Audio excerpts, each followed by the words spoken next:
안녕하십니까. 한 주간 잘 지내셨습니까? 예, 얼굴 보면서 이렇게 공부하고 하면 참 좋을 텐데, 얼굴을 못 뵈가지고 너무 아쉽습니다. 근데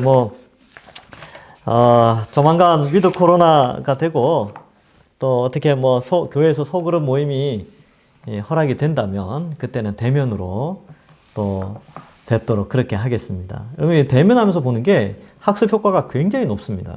그래서 은혜도 더 되고, 막 그래요. 예. 자, 기도하고 시작하겠습니다. 하나님 감사합니다. 이 코로나 가운데서도 또 이렇게 좋은 환경 가운데 또 이 시대에 이런 좋은 인터넷 환경도 허락하시고 각 가정에서 신앙 잃지 않고 오히려 하나님의 말씀을 양육받을 수 있도록 은혜 내려주신 것 감사합니다. 우리가 복음에 대해서 좀 더 잘 알게 하시고 이제 믿음 파트를 살펴보는데 우리가 가진 믿음이 어떠한 내용으로 되어 있는지 잘 알아갈 수 있는 귀한 시간 되게 하여 주옵소서. 이 시간도 우리와 함께 해 주실 줄 믿사옵고 예수님의 이름으로 기도하옵나이다. 아멘. 지금 이제 믿음에 대해서 하는데 지난주에 12과를 했죠. 12과. 믿음은 하나님의 선물이다. 그래서 은혜와 믿음. 요거 이제 아주 중요하다 그랬죠. 그래서 실제로는 내가 믿은 것 같은데 나를 믿도록 하셨다. 요걸 이제 이야기를 했고, 우리의 믿음은 자랑할 수 없다. 그래서 나중에 어떠한 결과물, 예를 들어서 건강이나 부에 대한 결과물이 나오더라도 그 건강이나 부의 결과물이 나의 믿음의 결과는 아니에요. 아니면 내 노력의 결과, 이런 형태가 아니라 하나님의 은혜다. 이렇게 이해를 해야 된다는 것을 지난주에 살펴봤습니다. 기억나시는지 모르겠네요. 예, 하여튼 그렇습니다. 다 은혜예요. 그러니까 자랑할 수 없어요. 누구가 비교할 수도 없고 누구를 무시할 수도 없고 그렇습니다. 우리 믿음은 하나님이 각자의 위치에 배치시켜 놓은 만큼 또 우리의 삶의 위치에 배치시켜 놓은 만큼 살게 하시고 그런 거니까 자랑하지 않는다. 자, 오늘은 13과 바랄 수 없는 중에 바라고 믿었다. 이게 믿음의 특징이죠. 거기 보면 이제 믿음이란 무엇인가 해서 지식, 동의, 신뢰 요거는 뒷부분에 나오는데 그건 이제 나중에 가서 살펴보고, 주제 말씀이 로마서 4장이에요. 이 로마서 4장은 사람이 믿음으로 말미암아 의롭게 된다라는 그런 이제 전제가 있죠. 말씀을 딱 선포했는데 그것에 대한 설명, 왜 믿음으로 사람이 의롭게 되는가에 대한 설명이 아브라함을 통하여서 찾아볼 수 있다는 겁니다. 이 아브라함이라는 존재는 유대인에게 있어서는 아주 절대적이거든요. 그래서 아브라함, 그 다음에 다윗, 이런 분들은 유대인에게는 거의 하나님 다음으로 아주 튀는, 탁월한, 뛰어난 그런 존재입니다. 그래서 이 아브라함의 예를 들어서 어떻게 믿음으로 의롭게 되는가에 대해서 율법이 아니라 믿음인가를 설명하죠. 로마서 4장 17절부터 25절인데, 한번 쭉 제가 빠르게 한번 읽어보겠습니다. 기록된 바 내가 너를 많은 민족, 너는 이제 아브라함이죠. 너를 많은 민족의 조상으로 세웠다 하심과 같으니 그가 믿은 바 하나님은 죽은 자를 살리시며 없는 것을 있는 것으로 부르시는 이시니라. 아브라함이 바랄 수 없는 중에 바라고 믿었으니 이는 내 후손이 이 같으리라 하신 말씀대로 많은 민족의 조상이 되게 하려 하심이라. 그가 백세나되어 자기 몸이 죽은 것과 같고 사라의 태가 죽은 것 같음을 알고 또 믿음이 약하여지지 아니하고 믿음이 없어 하나님의 약속을 의심하지 않고 믿음으로 견고하여져서 하나님께 영광을 돌리며 약속하신 그것을 또한 능히 이루실 줄을 확신하였으니 그러므로 이것이 그에게 의로 여겨졌느니라. 그에게 의로 여겨졌다 기록된 것은 아브라함만 위한 것이 아니요 의로 여기심을 받을 우리도 위함이니 곧 예수 우리 주를 죽은 자 가운데서 살리신 이를 믿는 자니라. 예수는 우리가 범죄한 것 때문에 내줌이 되고 또한 우리를 의롭다 하시기 위하여 살아나셨느니라. 이렇게 기록되어 있습니다. 자, 그래서 이 아브라함의 예를 통하여서 믿음의 특징을 좀 알 수 있다는 것이죠. 그러면 아브라함을 잘 살펴보면 현재 내가 가진 믿음이 어느 정도인가, 어떠한 제대로 우리 자신의 믿음이 제대로 세워져 있는가를 점검할 수 있다는 것이죠. 자, 보겠습니다. 신자를 두 종류로 구분할 수 있는가? 이게 좀 애매하다는 거예요. 애매하다. 그래서 이 책은 조금 더 보수적인 책입니다. 아주 보수적인 책이에요. 그래서 그런 관점에서 한번 보겠습니다. 흔히 두 종류의 신자가 존재한다고 생각합니다. 믿음이 좋은 신자와 좋지 않은 신자. 믿음이 좋은 신자는 주의 일에 열심을 내며 거룩하게 살려고 애를 쓸 뿐만 아니라 열매가 있는 삶을 삽니다. 반면 믿음이 좋지 않은 신자는 믿음을 고백하며 교회에 다니기도 하지만 그다지 열심이 없고 거룩한 삶을 추구하지도 않으며 의의 열매도 없습니다. 그러나 두 종류의 신자들 모두 예수 그리스도에 대한 믿음을 고백했기 때문에 구원을 받는다고 생각합니다. 다만 삶의 내용이 차이가 날 뿐이며 그것은 구원에 있어 큰 문제가 아니라고 생각합니다. 현대 교회 안에 이런 생각으로 신앙생활하는 믿음이 좋지 않은 신자가 대다수를 차지하고 있습니다. 대다수는 아니다 할지라도 상당수가 있는 것이죠. 그러나 정말 그럴까요? 예수 그리스도의 화목제물 대신 십자가를 보며 하나님의 거룩하심과 인간의 죄인됨, 하나님의 진노와 그로 인해 인간에게 부어지는 형벌의 엄중함, 하나님의 아들을 대속제물로 내어주신 하나님의 은혜, 신자를 향한 거룩의 요구 등을 안다면 그렇게 적당히 사는 것이 가능합니까? 그것이 참된 신자요, 참된 믿음입니까? 이렇게 이제 문제 제기를 하는 것이죠. 그래서 이런 거예요. 세상은 신자와 불신자로 나누죠. 신자와 불신자로 나누십니다. 그런데 신자에게도 두 종류가 있다는 거예요. 여기에 이제 여기 표현된 걸로 하면 믿음이 좋은 신자, 좋은 믿음, 그 다음에 약한 믿음, 이렇게 합시다. 자, 그리고 불신자, 이렇게 돼 있죠. 그러면 우리가 전통적으로 많은 사람들이 인류를 이렇게 분류를 한단 말이죠. 신자와 불신자가 있고 신자 안에는 좋은 믿음과 약한 믿음이 있다, 이렇게 분류를 하고 있는데 과연 이렇게 분류하는 게 성경적이냐, 이게 맞느냐, 요 질문을 던진다는 거예요. 왜냐하면 이 믿음의 내용 때문에 그래요. 이 믿음의 내용이 여기 나오죠. 예수 그리스도의 십자가, 또 어떻습니까? 그죠? 하나님의 거룩하게 하심, 죄인됨, 또 형벌의 엄중함, 대속제물로 내어주신 은혜, 이런 내용들이 믿음 안에 들어가는데 이게 좋고 좋은, 약한, 강한, 약한, 이제 약간 좀 표현이 그렇죠? 이렇게 합시다. 강한 믿음, 약한 믿음, 이렇게 나눌 수가 있는가? 오히려 강한 믿음을 가진 자를 신자로 보고 약한 믿음이 있는 자를 불신자로 보는 건 어떤가? 이런 안을 제시하는 분들도 있어요. 요거는 이제 정말 어떻게 분류를 해야 될지 한번 생각을 해보자는 거죠. 네. 그래서 요 부분을 좀 생각을 해봅시다. 그래서 이렇게 하는데 저는 결론적으로 말씀드리면 이 책은 약한 믿음이라는 건 없다. 약한 믿음이라는 게 없고 불신자인데 교회 안에 들어와서 신자인 척 하고 있는 것이다. 이제 좋은, 이렇게, 그런 의미로 이 책을 좀 써요. 근데 저는 이렇게 생각을 합니다. 약한 믿음이 있다. 저는 그렇게 믿어요. 왜냐하면 로마서 15장에 믿음이 강한 자는 믿음이 약한 자를 돌보고 지키고 받아주는 그런 내용이 있거든요. 그러니까 바울 사도도 사실 대부분 신자와 불신자 관점에서 기록을 하지만 또 어떤 부분에서는 신자 가운데서 강한 자와 약한 자가 있는데 강한 자가 약한 자를 돌봐야 된다, 이런 내용도 있기 때문에 저는 이렇게 조금 보는 성향이 좀 있는데 그런데 이렇게 보는 성향으로 말미암아 나타나는 부작용이 있다는 사실을 부정하지 않습니다. 부작용이 있어요. 왜냐하면 사람들이 강한 믿음으로 자라가야 되겠다 이렇게 생각하지 않고 교회 안에 약한 믿음도 가능하니까 이 약한 믿음을 가진 자도 구원받을 수 있으니까 그냥 나는 여기 머물래. 이게 심각한 부작용이죠. 이렇게 생각하면 이건 이제 불신자예요, 불신자. 믿음이 약하지만 이 사람이 가진 믿음이 참되다는 것을 증명하는 길이 여러 가지입니다. 성경에 많이 나와요. 믿음이 연약하지만 어떻게 강한 믿음으로 성장해 가는가? 그가 도대체 어떠한 믿음의 내용을 가지고 있느냐에 따라서 이 믿음이 참인지 아닌지 구분이 가능해집니다. 조금 전처럼 약한 믿음도 있으니까 나를 타치하지 마세요. 난 더 이상 강한 믿음에 대한, 이렇게 편안하게 내가 즐길 거 즐길 거 마음대로 살고, 이렇게 하고 난 천국 가기를 원하는데, 뭐 그렇게 성령의 열매를 하고, 뭐 거룩하게 살라고 그러고, 좀 힘들어요. 요렇게 하는 사람은 약한 믿음을 가진 자가 아니라 믿음이 없는 자예요. 약한 믿음을 가진 자는요, 어떤 자예요?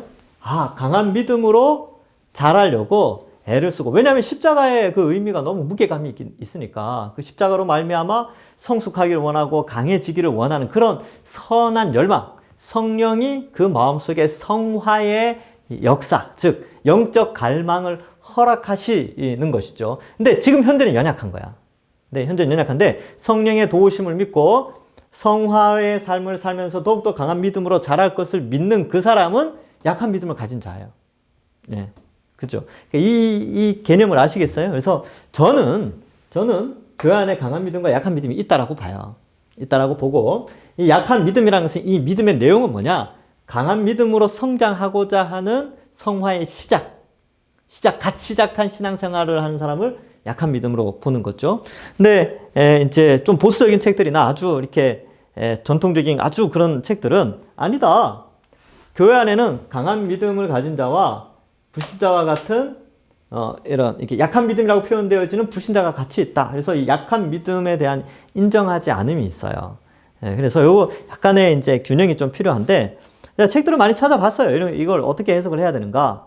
그래서 그러한 관점에서 개혁주의 신앙 안에서 제가 이 본문을 좀 이제 잘 설명을 해드릴게요. 자, 보겠습니다. 아브라함의 예에서 본 믿음의 특징. 로마서 4장의 맥락, 전문맥.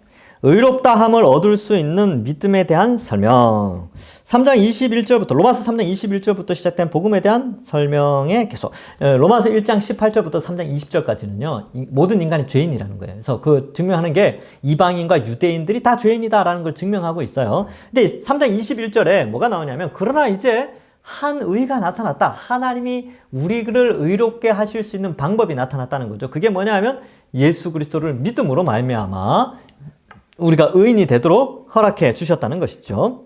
그래서 3장 21절부터 시작된 복음에 대한 설명의 계속적인 내용들이 나오는데, 그 가운데 4장에 아브라함에 대한 설명이 나온다는 거예요. 그러니까 보충 설명이죠. 그죠? 앞에서 믿음으로 말미암아 의롭게 된다는 것에 대한 보충 설명을 구약의 아브라함을 통해서 설명해 내는 거예요. 4장은 3장 27절부터 30절에 나오는 율법의 행위가 아닌 오직 믿음으로에 대한 해설이다. 자, 4장 1절부터 16절은 성경적 근거로서 믿음으로 의롭다함을 얻은 아브라함의 예를 들고 있다. 아브라함의 행위가 아닌 믿음으로 의롭다함을 얻었다. 1절부터 8절에 그런 내용이 나와요. 아브라함은 무할례 시에 믿음으로 의롭게 되었다. 그러니까 이 율법의 행위 가운데 이 할례가 아주 중요하거든요. 그러니까 할례 없을 때 아브라함은 의롭게 되었어요. 그래서 할례 사건이 19장인가 17장인가 19장에 나와요. 19장. 근데 의롭다고 여김을 받은 것은 15장에 나오거든요. 그러니까 할례 사건이 있기 전에 이미 하나님은 그를 의롭다고 여기셨거죠. 근데 그 의롭다고 여기신 것도 15장에서 비로소 시작된 건 아니에요. 이미 하나님이 그를 택하여 부르실 때 하나님 그를 의롭다고 여겨 주신 것이죠. 그러니까 하나님 주권이 있죠. 자, 아브라함은 무할례 시에 믿음으로 의롭게 되었죠. 아브라함의 언약은 오직 믿음의 의로 말미암는다. 그런 내용들이 쭉 나와요. 여기 지금 그걸 또 다 살펴볼 수 없고, 나중에 제가 로마서 어차피 할 거니까, 연구는 다 해놨습니다. 그때 가서, 이렇게 이 부분을 또 이제 복습한다라는 생각으로 한번 보죠. 자, 그 3번. 이제 우리가 오늘 읽었던 본문 4장 17절부터 25절은 아브라함의 믿음의 실제 내용에 대한 설명이다. 이렇게 되어 있죠. 그러면 실제 믿음에 대한 설명을 한번 살펴보겠습니다. 2번. 아브라함의 믿음의 내용. 믿음의 대상은 하나님이죠. 당연하죠. 아브라함은 하나님을 믿었어요. 그죠. 해나 달 이런 걸 믿지 않았습니다. 아브라함을 많은 민족의 조상으로 세웠다고 약속하신 분은 하나님이시죠. 우리 모든 사람의 조상이라 16절 그 앞에 나오는데, 많은 민족이란 표현은 유대인 외에 이방인도 후손에 포함됨을 의미하는 것이죠. 죽은 자를 살리시며 없는 것을 있는 것으로 부르시는 분을 믿었어요. 아브라함은 이제 믿음의 내용이 그거죠. 믿음의 조상으로 세우겠다. 아브라함이 그걸 믿었어요. 그리고 너를 통하여서 많은 민족이 복받게 해주겠다. 그리고 죽은 자를 살리게 해주겠다. 요 죽은 자를 살린다라는 요 믿음은요, 나중에 이삭을 통하여서 아주 절정에 이르게 됩니다. 그래서 히브리서 11장에 보면 아브라함 파트 믿음을 설명할 때에 아브라함이 뭘 믿었냐면 약속의 자녀로 이삭을 주셨잖아요. 그런데 하나님이 죽이라 그랬잖아요. 그렇지만 아브라함은 어떤 믿음이 있었냐면 하나님이 이 이삭을 통하여서 많은 민족을 모래와 같이 별과 같이 먼지와 같이 만들어 주시겠다고 했는데 여기서 지금 죽이라고 한 것은 살려주겠구나. 왜냐하면 전에 약속했으니까. 그래서 제물로 드리지만 부활할 것을 믿고 모리아산으로 올라가는 거예요. 그 내용이 히브리서 11장의 아브라함 파트에 그걸 설명합니다. 제가 나중에 창세기 할 때도 아주 재밌게 할 게 너무 많아가지고 하여튼 그때 또 설명해 드리겠습니다. 창세기 22장은 뭐 하여튼 읽기만 해도 은혜가 되는 구절이 그런 본문이기도 하죠. 어쨌든 그건 뭐 믿었어요. 다 믿었다니까요. 그러니까 뭐냐면 앞에 일어날 일이잖아요. 근데 앞에 일어날 일을 현재에 하나님이 말씀하셨기 때문에 믿는 거예요. 반드시 일어난다고 믿는 거죠. 이게 바랄 수 없는 중에 바라고 믿는 거예요. 아시겠죠? 자, 앞으로 일어날 일이에요. 지금 아브라함 생애에서 자손이 하늘의 별과 같이 많아지는 걸 보지 않고 죽습니다. 근데 아브라함은 뭘 믿었냐면 자신의 후손을 통하여 허다한 많은 민족이 하나님의 백성이 된다는 것을 미래에 일어날 일인지 그걸 바라고 그걸 그렇다. 하나님이 말씀하셨으니 맞다. 이렇게 생각했다는 거예요. 그게 이제 믿음의 한 특징이죠. 근데 이제 본문 내용에서는 이제 자녀 주는 것과 또 연결되어 있죠. 믿음의 확증. 바랄 수 없는 중에 바라고 믿었다. 죽은 것 같음을 알고도 믿음이 약해하여 지지 않았다. 이렇게 되어 있죠. 여러분 이 19절에 보면 옆에 페이지 봐요. 로마서 4장 19절.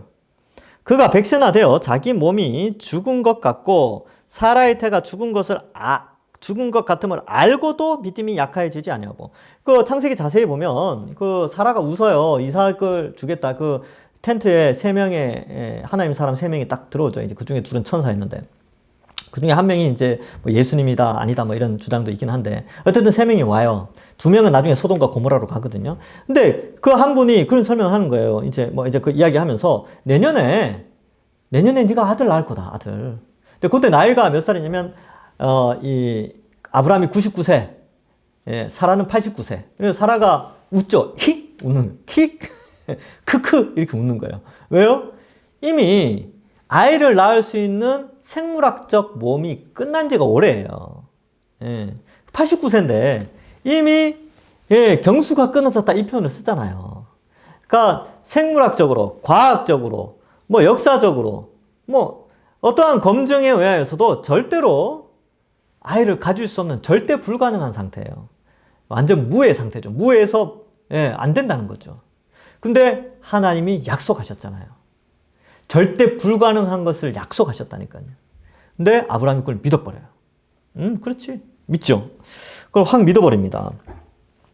그래서 죽은 것 같음을 알고도 믿음이 약하여지지 않았어요. 놀랍죠. 그죠?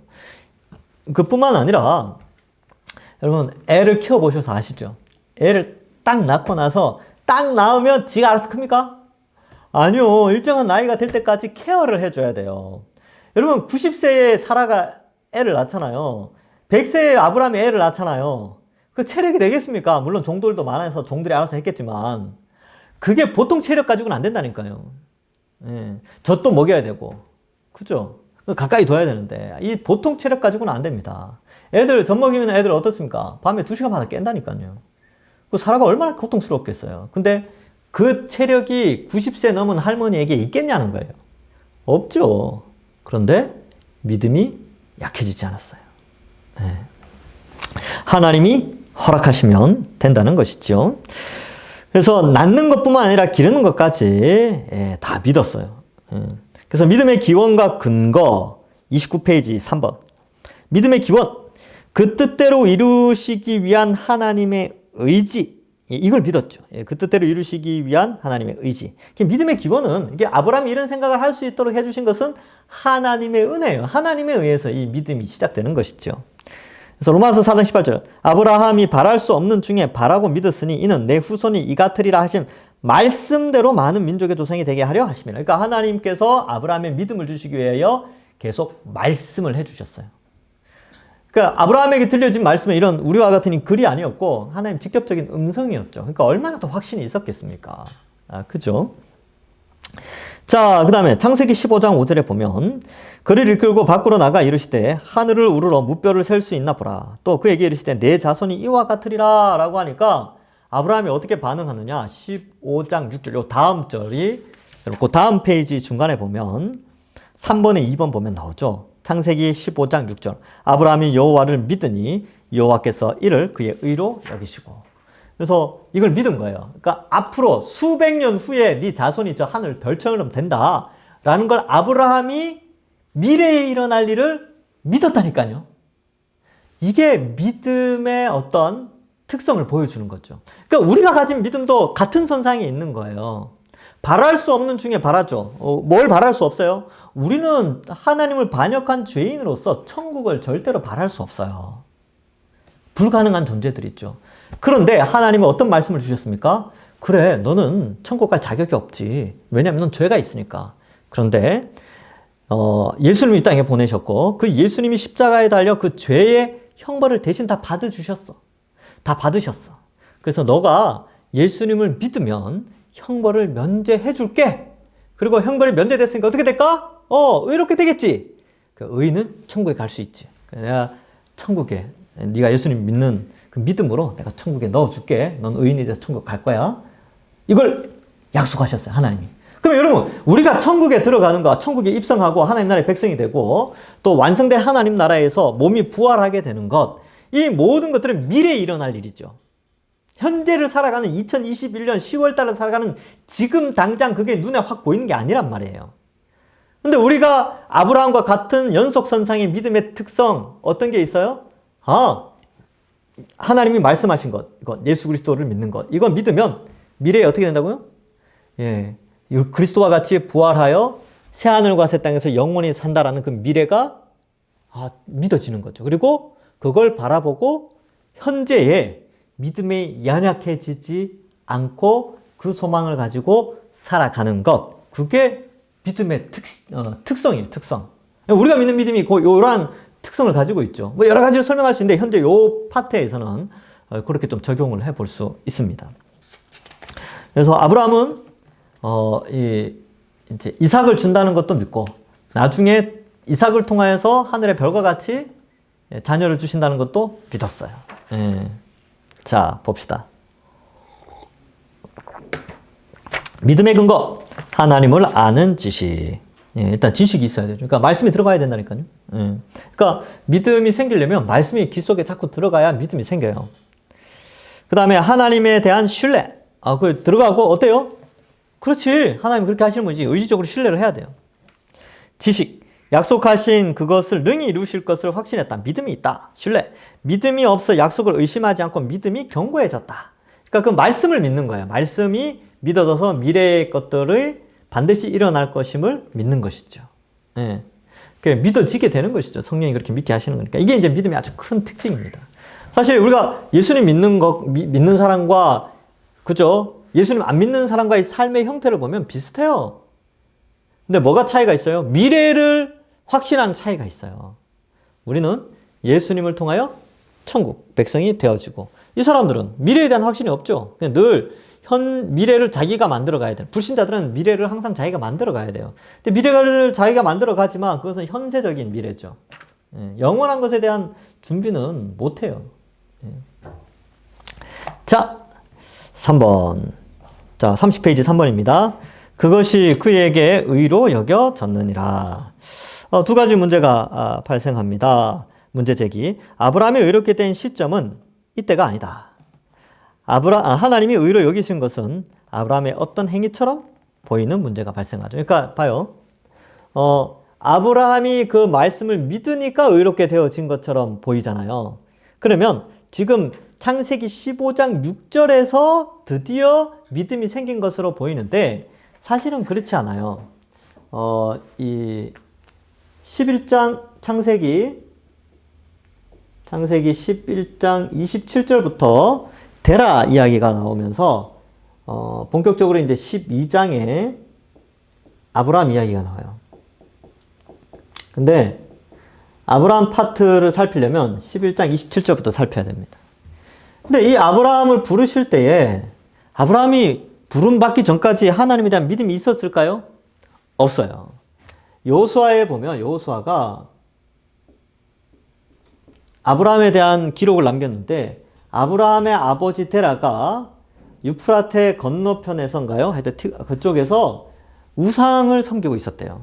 아브라함의 아버지는 데라였죠. 데라가 우상을 섬기고 있었다니까요. 그리고 갈대아 우르 지역은 어떤 지역입니까? 고 바벨론 지역이죠. 그죠? 그래서 옛날 바벨론 지역, 그리고 나중에는 페르시아가 또 하는 그런 지역이에요. 지금 이란인가 그렇죠? 근데 거기에서 무슨 선한 것이 나겠습니까? 그죠? 그리고 바벨탑 이후로 사람들이 다 흩어져서 살고 있는데, 그러니까 하나님이 쭉 보시고 선택하신 거예요. 택하신 거죠. 예. 택하시고 나타나셨어요. 그러면 갈대아 우르에서 열심히 막 자기 나름대로 문화생활 열심히 즐기고 살았다니까요. 한 60세 전후로 해서 열심히 그 문화 속에서 젖어 살다가 그 스데반의 설교에도 나오죠. 스데반의 설교 사도행전 4장인가요? 6장인가? 거기 보면 스데반이 그렇게 말을 해요. 너희 조상 아브라함이 저기 갈대아 우르에서 신앙생활 할 때, 신앙생활이 아니고 살아갈 때 영광의 하나님이 그에게 나타나셔서 이렇게 돼 있어요. 그러니까 아브라함이 원래 믿음이 있었던 게 아니고 그냥 일반인처럼 그냥 살아가는데 하나님이 나타나 버렸어요. 여러분, 일반인에게 하나님이 나타나서 음성 들려주면 일반 사람들은 그냥 기절합니다. 벌벌 떨죠. 꿈에서 그래요. 꿈에서 하나님 봐도 막 자고 일어나면 막 벌벌 떨고 막 그런 사람도 있다던데. 그건 꿈이니까. 개꿈이긴 하지만 어쨌든 꿈에서 하나님 나타나서 번호 알려줬다 이런 사람도 있어요. 다 개꿈이에요. 가짜예요. 그런 거 말고 진짜 하나님이 현현하셔가지고 아브라함 내가 지시할 땅으로 가라. 누가 안 가겠습니까? 그죠? 근데 어때요? 갈 바를 알지 못하고 가서 뭐 먹고 살지 모르지만 하나님이 가라고 했으니까, 신적 존재가 나타나서 가라고 했으니까 그 신을 믿게 되는 것이죠. 믿어지게 되는 것이죠. 왜? 음성이 들려주니까, 영광스럽게 나타나니까, 인간은 피조물인데 그럴 수밖에 없는 거예요. 그러니까 아브라함의 믿음의 기원은요, 여기 15장에서부터가 아니라 하나님이 아브라함을 부르실 때 그때 믿음이 주어지는 거예요. 그래서 믿음은 선물이 되는 것이죠. 이거 아브라함도 마찬가지예요. 에베소서 2장 8절에 예수님 때문에 믿음이 선물이 된 게 아니라 이미 하나님은 구약시대 때부터 믿음을 선물로 주시는 거예요. 믿음의 선물로 주시는 방식은 뭐라고요? 말씀을 통해서. 그러니까 아브라함에게 나타나서 말씀하시잖아요. 가라! 이렇게 되는 거죠. 자, 아브라함이 의롭게 된 시점은 이때가 아니다. 이거 명심하셔야 됩니다. 아브라함이 의로 여기신 것은 아브라함의 어떤 행위로 보이는데 행위가 아니죠. 행위가 아니에요. 하나님이 은혜를 주시고 믿음을 주셔서 가게 되고 그래서 의롭게 되는 겁니다. 이 의라는 단어가요. 구약에서 이거 차딕, 차딕. 히브리어로 쓰려니까 또 찾아봐야 되고 또 그러니까 이렇게 썼어요. 이 차디크라는 게 행위보다는요.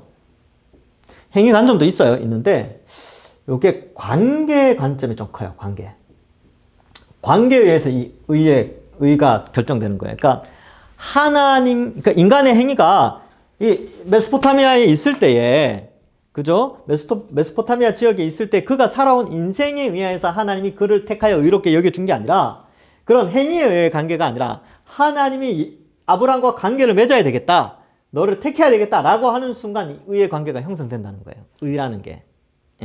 그런 의미가 좀 있어요. 그래서 우리가 생각할 때는 의인이다 그러면 자꾸 행위, 그 사람이 착한 일을 많이 했느냐 안 했느냐, 이 관점에서 자꾸 접근을 하죠.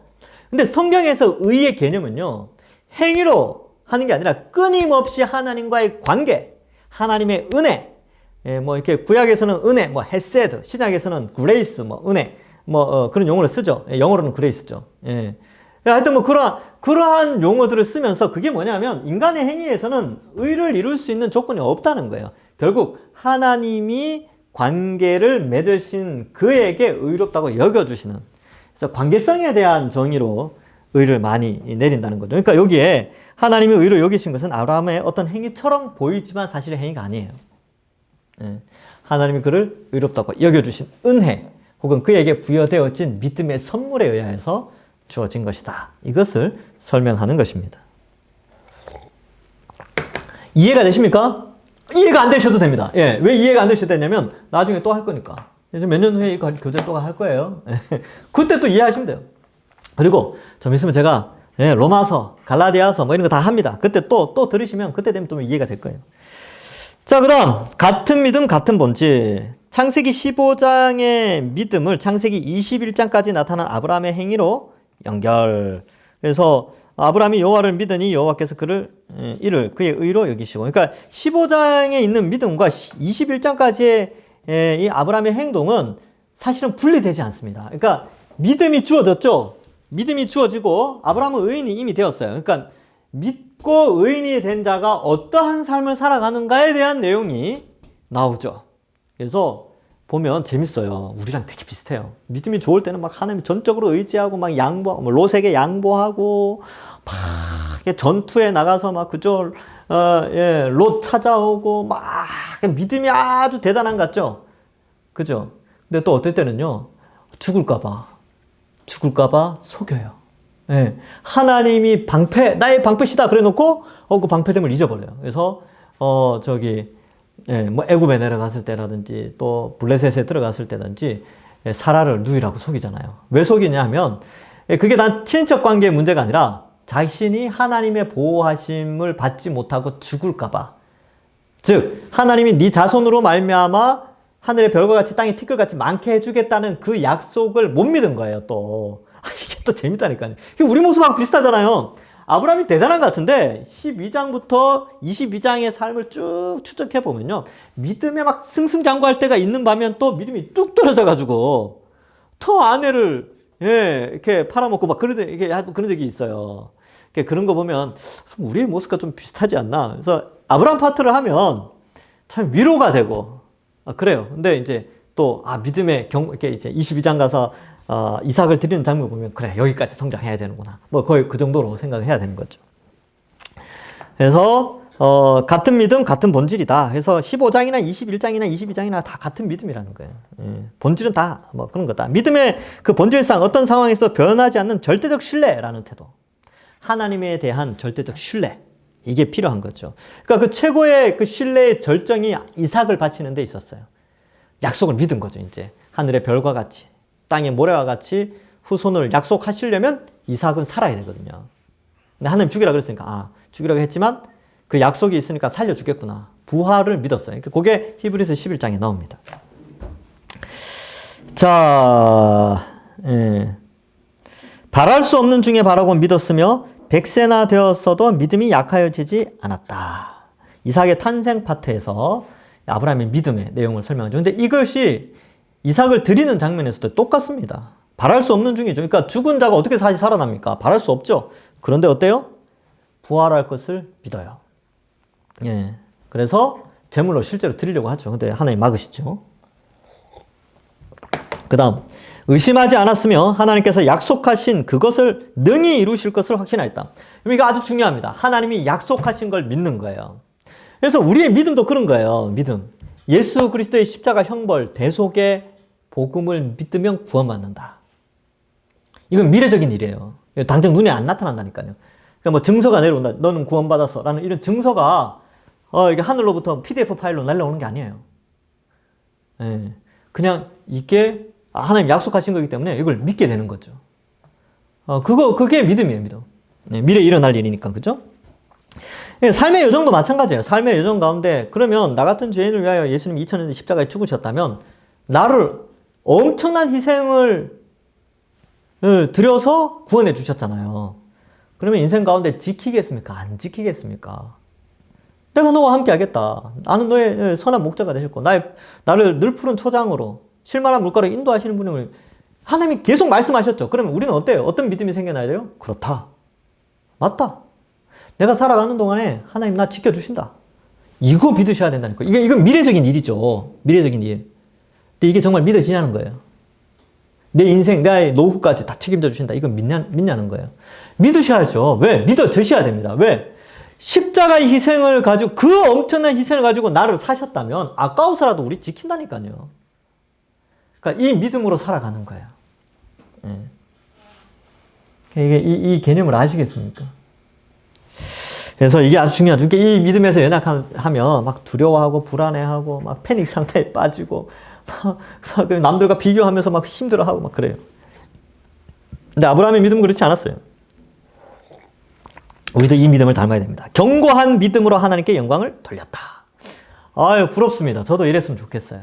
예. 저도 아직 믿음이 자라가는 중입니다. 아브라함도요, 믿음이 자라가는 거예요. 11장 뒷부분부터 12장부터 이제 믿음이 쭉 자라가다가 왔다 갔다 이게 이렇게 하면서 자라가는 거죠. 우리하고 비슷해요. 아브라함 좀 우리랑 비슷하다니까요.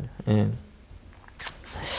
자, 4번. 아브라함의 믿음은 우리 믿음의 모델이다. 로마서 4장 23절부터 24절에 보면 그에게 의로 여겨졌다 기록된 것은 아브라함만을 위한 것이 아니요 의로 여기심을 받을 우리도 위함이니 곧 예수 우리 주를 죽은 자 가운데 살리신 이를 믿는 자니라. 그래서 우리의 믿음의 내용이 뭐라고요? 예수님에 대한 복음을, 십자가 복음을 믿는 자에게 허락이 되어진 구원. 이 구원이라는 게 미래적인 것 같은데 이 미래적인 궁극적 구원을 믿으면서 현세적인 살아가는 삶 속에서도 하나님 우리를 지키시는 구원의 역사를 계속 이루어 가신다는 걸 믿는 것이죠. 그래서 그렇습니다. 자, 밑에서 넷째 줄, 우리도 바랄 수 없는 중에 바라고 믿을 수 있는 믿음의 내용이 있어야 된다. 우리도 믿을 수 없는 상황에서도 믿음이 약해지지 않고 의심하지 않으며 믿음이 견고하여 마치 그 일이 실제로 성취된 것처럼 하나님께 영광을 돌려야 한다. 이것이 참된 믿음이다. 그래서 여러분 제가 이제 두 가지 미래적 관점을 설명을 해드릴게요. 이 부분은 상당히 중요합니다. 첫 번째는 하나님 나라의 관점. 하나님 나라. 그게 이제 미래적 관점이에요. 현재적 관점 말고. 예. 미래적 관점. 그래서 하나님 나라에서 새 에덴, 기억나시죠? 그 계시록 할 때 새 에덴, 새 하늘과 새 땅, 부활, 우리의 부활이에요. 이런 것들은 미래의 하나님 나라에서 완성되어질 것들이에요. 그럼 이거를 믿는 믿음, 실제로 성취된 것처럼 하나님께 영광 돌리면서 살아가는 게 우리 신앙 믿음의 모습이에요. 그런데 두 번째 모습은 뭐냐면 이미 임한 하나님 나라, 현재적이죠. 이건 뭐냐면 이미 우리가 이 땅을 살아가면서 하나님 백성으로 살아가고 있으니까 하나님이 우리의 삶을 책임져 주시고 우리와 함께 하신다. 이런 것들에 대한 미래에 일어날 일에 대한 믿음이 있어야 돼요. 그래서 이럴 때는 뭘 이제 생각해야 되냐면 5년 후, 10년 후, 노후 이러한 삶을 하나님이 책임져 주신다는 이걸 믿어야 돼요. 이 두 가지의 요소. 하나님 나라의 미래적인 관점과 현재적인 관점 가운데서 하나님 이것도 약속하시고 이것도 약속하셨다라는 것을 믿는 믿음이 실제로 나타나느냐. 이걸 진짜 믿느냐. 많은 사람들이 이거는 믿어요. 미래적. 미래에 일어나지. 근데 이거는 내가 준비해야 돼. 이렇게 생각한다니까요. 이거는 하나님이 책임 안 져. 이런 생각으로 이 믿음을 이렇게 이분화하는 그런 현상이 나타나는데 이게 이쪽으로 갈 수 있는 약한 믿음인 것처럼 보이는데 사실은 이쪽이에요. 이걸 안 믿는 거죠. 이걸 안 믿어요. 그래서 이쪽으로 가죠. 그래서 천국 나중에 가면 되지 뭐. 지금은 먹고 사는 문제가 급하니까 나는 이제 믿음을 잠시 접어둔다든지 내가 알아서 할게요. 이렇게 하면서 요거는 자기가 준비해야 된다고 생각하면서 추구하는 사람들인데 그건 이쪽 사람이에요. 네. 약한 믿음의 사람이 아니고 이쪽 사람이죠. 약한 믿음의 사람은 맞죠. 이거 하나님 책임져 주십니다. 책임져 주세요. 그래서 이 책임져 주시는데 때로는 연약해질 수 있겠죠. 그렇죠? 아브라함이 누이라고 속이고 그럴 때처럼. 그러나 근본적으로는 그 마음속에 믿음이 강해졌으면 좋겠다. 나도 이것을 더 구체적으로 믿고 이걸 더 구체적으로 믿는 강한 믿음의 소유자가 되었으면 좋겠다. 라고 생각하는 사람은 현재는 이 상황이에요. 예. 신앙생활 한 지 얼마 안 되신 분들은 이런 상황이겠죠. 그죠? 그럴 때는 여기에 속하는 거예요. 예. 저는 그렇게 봅니다. 예. 그래서 이 부분을, 요거는 약간 실제적으로 여러분 생각해 보셔야 돼요. 오늘날 한국교회 성도들이 이 부분을 많이 놓치고 있어요. 그러니까 이거는 잘 알죠, 이거. 이거는 뭐 어릴 때 70년대 늘 이런 거 불렀죠. 그 노래도 불렀잖아요. 죄 많은 이 세상은 내 집안이네. 뭐 이런 노래도 있었어요. 그래서 이 염세적이죠. 그러니까 현재를 항상 초월한 이것을 많이 추구했단 말이죠. 그러나 이걸 바라봐야 돼요. 그러니까 이거는 당연히 우리에게 약속돼 있고 이 부분도 믿어야 됩니다. 그래서 어때요? 하나님이 나의 5년, 10년, 노후까지 다 책임져 주신다는 사실을 알고 현재의 삶 속에 최선을 다하되 그리스도인으로서 빛과 소금의 역할을 하면서 부끄럽지 않게, 하나님 앞에 부끄럽지 않게 살아가야 됩니다. 이게 믿음의 내용이죠. 믿음의 내용. 지금 여기서 이제 다루는 믿음이 그런 거예요. 그게 참된 믿음이다. 그래서 이거 안 믿으면 딴짓 하는 거예요. 딴짓. 31페이지 제일 위에. 우리의 믿음은 예수 그리스도를 죽은 자 가운데서 살리신 하나님을 믿는 것이다. 그죠? 그러니까 여기 아주 짧게 써놨는데 우리가 믿는 믿음은 뭐예요? 나 같은 죄인도 죄 용서함을 받고 하나님 나라의 백성이 될 수 있다는 믿음 있죠. 믿음. 이 약속이잖아요. 하나님 약속. 그래서 이걸 믿는 거예요. 그러니까 이 예수 그리스도의 십자가를 믿으면 이 모든 것이 보장되어지는 거죠. 그러니까 이것도 약간 미래적인 이런 것까지 다 하나님이 실제로 그렇게 한다는 걸 믿고 바랄 수 없지만 바라고 즐거워하는 것이죠. 우리의 믿음은 예수 그리스도와 같이 우리도 살리신다고, 부활이죠? 부활하게 하신다고 약속하신 하나님을 믿는 것이며, 우리는 일상에서 믿음이 약해지지 않고 견고한 믿음을 드러내야 된다. 이게 이제 요거예요. 부활이죠, 부활. 부활을 믿고 일상에서 하나님을 믿는 것. 이게 믿음의 아주 중요한 본질입니다. 이거 분리할 수 없어요. 분리되지 않습니다. 분리되지 않아요. 자, 의롭다 하심을 얻을 수 있는 참된 믿음은 무엇인가? 오해. 몇 가지 진술을 받아들인다면 단순한 시인으로 믿음을 오해한다. 아무것으로도 증명할 필요가 없다. 어떤 행위로도 나타나지 않는다. 뭐 이렇게 되어 있는데, 믿음은 하나님에 대한 확실한 지식과 신뢰로 확고하게 세워지는 것이며, 믿기 어려운 상황에서도 변하지 않는 것이며, 어떤 특정한 믿음의 태도와 삶의 내용으로 나타난다. 그래서 믿음이 들어가면요, 표시가 난다는 거예요. 뭐로 나타난다는 거죠. 믿음은 하나님에 대한 확실한 지식, 신뢰, 확고하게 세워진 것이기 때문에 지식과 신뢰하는 정도가 바뀌는 것은 삶에 나타나게 될 수밖에 없어요. 그죠? 그래서 믿기 어려운 상황에서도 변하지 않는 것. 어떤 특정한 믿음의 태도와 삶의 내용으로 나타난다. 그래서 믿음은 나타난다. 이렇게 되는 그 믿음은. 자, 문장을 봐봐요. 갈로 2번의 문장. 믿음은 뭐라고 한다. 제일 끝에 뭐라고요? 삶의 내용으로 나타난다.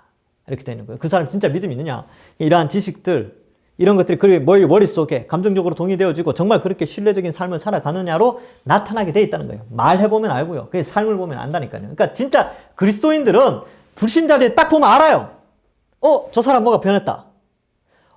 그리고 이제 뭐 어느 단체 속에 이제 처음 만났다. 근데 삶을 쭉 한 며칠 지켜보니까 저 사람 보통 사람하고 좀 다르네.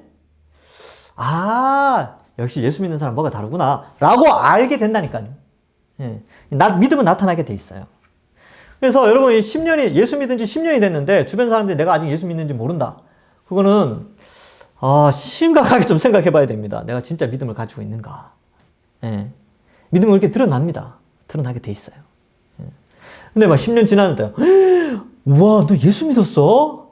우와, 난 20년 됐는데 막 이러고 있는 거예요. 서로 모르는 거예요. 서로. 이게 아주 심각한 믿음의 왜곡이죠. 그러니까 한국 교회가 이런 부분에 있어서 좀 회복을 해야 됩니다. 하여튼 그래요. 자, 믿음의 본질이라는 관점에서의 정의. 여기까지 한번 해보겠습니다. 믿음에 대한 두 가지 설명. 칭의의 수단이란 관점에서의 정의. 율법의 행위가 아니라 오직 믿음으로 이렇게 된다. 이거 이제 11과에서 했죠. 율법의 행위로는 모든 인간은 죄인이다. 행위를 다 지킬 수가 없어요. 율법의 행위를 지킬 수 없죠. 율법 주신 목적이 뭐라고요? 죄를 깨달으라고. 죄를 깨닫고 하나님을 의지하고 하나님의 은혜로 살라고 그렇게 주신 거예요. 그러니까 율법을 다 행해서 의인이 되라 이렇게 준 게 아니라니까요. 왜냐하면 못 지키니까 하나님 이미 다 말씀하셨어요. 자, 믿음의 기원이라는 관점에서의 정의. 믿음은 사람으로 말미암지 않은 하나님의 선물이다. 이거 지난과에 했죠. 하나님 은혜를 주신 선물이다. 믿음은 사람의 행위처럼 보이지만 하나님으로 말미암은 것이다. 이거 이제 다시 한번 복습하는 관점이에요. 믿음의 본질. 자, 32페이지 제일 위에. 성경은 믿음을 처음부터 순종이라는 관점에서 설명한다. 요거 별표하세요. 별표. 예, 별표. 예. 그래서 여기도 이제 믿음의 본질 밑에 줄을 꺼놨는데 이거 굉장히 중요한, 어쩌면 여러분 신앙생활에 있어서 이거 굉장히 패러다임의 전환과 같은 그런 아주 일생일대의 역사일 수도 있어요. 잘 보세요. 관련 성경 본문. 자, 믿는다, 이 하나님을 믿는다는 것은 필연적으로 순종이란 동의어로 쓰인다는 거예요. 자, 보겠습니다. 아들을 믿는 자에게는 영생이 있고 아들에게 순종하지 아니하는 자는 영생을 보지 못하고 도리어 하나님의 진노가 그 위에 머무느니라. 이렇게 되죠. 믿는 자는 영생, 순종하지 않는 자는 영생을 보지 못한다. 이 말이 뭐예요? 그러니까 믿는 것과 순종이 같은 의미죠. 그죠? 그러니까 믿는 자는, 믿지 않는 자는이라고 표현하지 않고 순종하지 아니하는 자는 이렇게 표현하고 있어요. 로마서 10장 16절. 그들이 다 복음에 순종하지 아니하였도다. 복음을 믿지 아니하였도다. 이렇게 표현하는 게 자연스러운 것 같은데 여기에는 순종하지 않았다. 이렇게 되어져 있지요. 사도행전 5장 32절. 우리는 이 일의 증인이요 하나님이 우리에게 순종하는 사람들에게 주신 성령도 그러하니라. 그래서 순종이 믿음과 같이 동의어로 쓰이고 있습니다. 자, 그리고 이제 중간갈로 보면 성경의 다른 곳에서는 대부분 성령은 믿는 자에게 주신다고 되어 있다. 그래서 성령이 우리에게 뭘 하게 하신다고요? 순종하게 하시는 거죠. 믿게 하시는 거죠. 로마서 15장 18절. 그리스도께서 이방인들을 순종하게 하기 위하여 나를 통하여 역사하신 것 외에 내가 감히 말하지 아니하노라. 그러니까 이방인들이 믿게 하는 건데 그것이 이제 순종이라는 용어로 쓰였다는 거죠. 데살로니가후서 1장 8절. 하나님을 모르는 자들과 우리 주 예수의 복음에 복종하지 않는 자들에게 형벌을 내리시리니. 그러니까 이 복음을 믿지 않는 자들에게 형벌을 내리시죠. 근데 여기서는 이제 복종하지 않는 자 이렇게 되어져 있습니다. 그래서 의롭다 하심을 얻는 믿음의 세 요소는 지식, 동의, 신뢰 이렇게 되어 있죠. 이것만 설명하고 마칠게요. 오늘 조금 일찍 마칩시다. 자, 보세요. 믿음에는 자, 믿음이라는 것 안에는 세 개의 요소가 있습니다. 뭐냐면, 이렇게 표현하면 조금 이상할 수 있는데, 이것보다는 지식, 하나님 말씀에 대한 지식이에요. 동의, 감정적으로 이 지식이 진실이라는 것을 믿어지는 거죠. 신뢰, 이 신뢰는 어때요? 이게 의지적 요소로 나타납니다. 그래서 이거를 지정, 이거를 이제 의 이렇게 표현해요. 지정의 이걸 뭐라 그럽니까? 인격이라 그러죠. 전인격. 그러니까 믿음이라는 것은 전인격적 요소를 가지고 있는 거예요. 그래서 내가 정말 예수를 믿는다라면 지식과 동의 이 부분을 많이 이야기하는데 사실은 의, 신뢰, 행위 이게 이제 순종, 이걸 이제 순종이라고 표현하죠. 순종의 요소도 있다. 그래서 이 성경에서는 이 믿음이라는 이 요소를 이 믿음이라는 동의어로 순종이라는 용어를 쓰기도 합니다. 그만큼 이 부분이 중요하다는 거죠. 근데 대부분의 사람은 어떻게 말해요? 믿고 믿는 것과 순종하는 거를 순종. 이거를 시간차가 있다고 생각해요. 시간차. 그러니까 믿는 게 따로 있고 순종이 따로 있다고 생각하는데 아니요. 이 두 개가 동시에 일어나는 겁니다. 믿는다면 자연스럽게 순종이 일어나는 거예요. 왜냐하면 지식, 동의, 신뢰 이것이 믿음의 요소이기 때문에 그렇습니다. 그래서 이거는 우리 믿음의 선배들, 신앙의 선배들이 이렇게 개혁주의 안에서는 이렇게 해석을 해놨어요. 그래서 믿고 순종하게 되죠. 그래서 믿어서 의롭게 되어지고 순종, 성화의 삶을 살기 시작합니다. 기억나십니까? 소중해신 칭수 성성령. 여기다 써볼게요. 소, 중, 회신, 칭수, 성, 영. 자, 소명, 중생, 회심, 신앙. 이게 이제 믿음이죠. 칭의, 수양, 성화, 성도의 견인, 영화. 이렇게 되는데, 봐요. 믿는 것과 순종하는 것. 이렇게 믿는 것과 순종하는 것, 성화. 이 신앙, 믿음이 일어난 다음에 한참 후에 성화가 일어나는 게 아니고요. 믿음과 동시에 성화가 시작되는 거예요. 그러니까 지식과 동의가 있은 다음에 바로 순종의 삶이 시작되는 겁니다. 분리되지 않아요. 근데 많은 사람들이 예수를 믿고 나서 순종은 나중에 하겠다. 그러니까 요 상태로는 믿음이 약하지만 내가 나중에 믿음이 강해지는 신뢰의 단계로 가겠다. 이렇게 자꾸 생각하는데 그렇지 않다니까. 이게 성경적이지 않습니다. 예수님을 믿는 순간 이 믿음의 단계, 믿음의 삶, 성화가 시작되는 거예요. 성화가 시작되는 거죠. 그래서 시작점에 있는 사람들을 좀 약하다. 이렇게 표현할 수는 있어요. 더욱더 성화되어져 가야 되는 것이죠.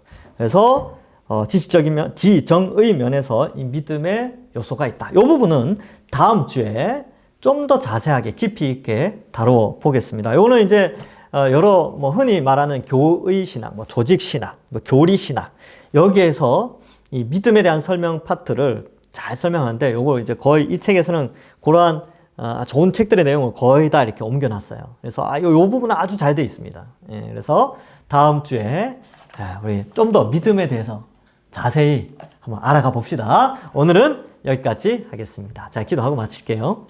하나님 감사합니다. 믿음에 대해서 오늘 살펴보고 있습니다. 아브라함의 믿음을 바라보면서 하나님의 은혜가 얼마나 큰지, 하나님의 택하심과 하나님의 섭리의 은혜. 오늘날에는 이 예수 그리스도로 말미암아 우리에게 이 믿음의 특징을 그대로 다 이어받게 해주신 것 감사합니다. 저희도 바랄 수 없는 중에 바라고 또 앞으로 일어날 일에 대한 확실한 믿음을 말씀을 통하여 가져서 믿음에 견고하고 믿음이 더욱더 성장하는 강한 믿음의 용사들이 다 될 수 있도록 축복하여 주옵소서. 감사드리옵고 예수님의 이름으로 기도하옵나이다. 아멘. 수고하셨습니다. 다음 주에 뵙겠습니다.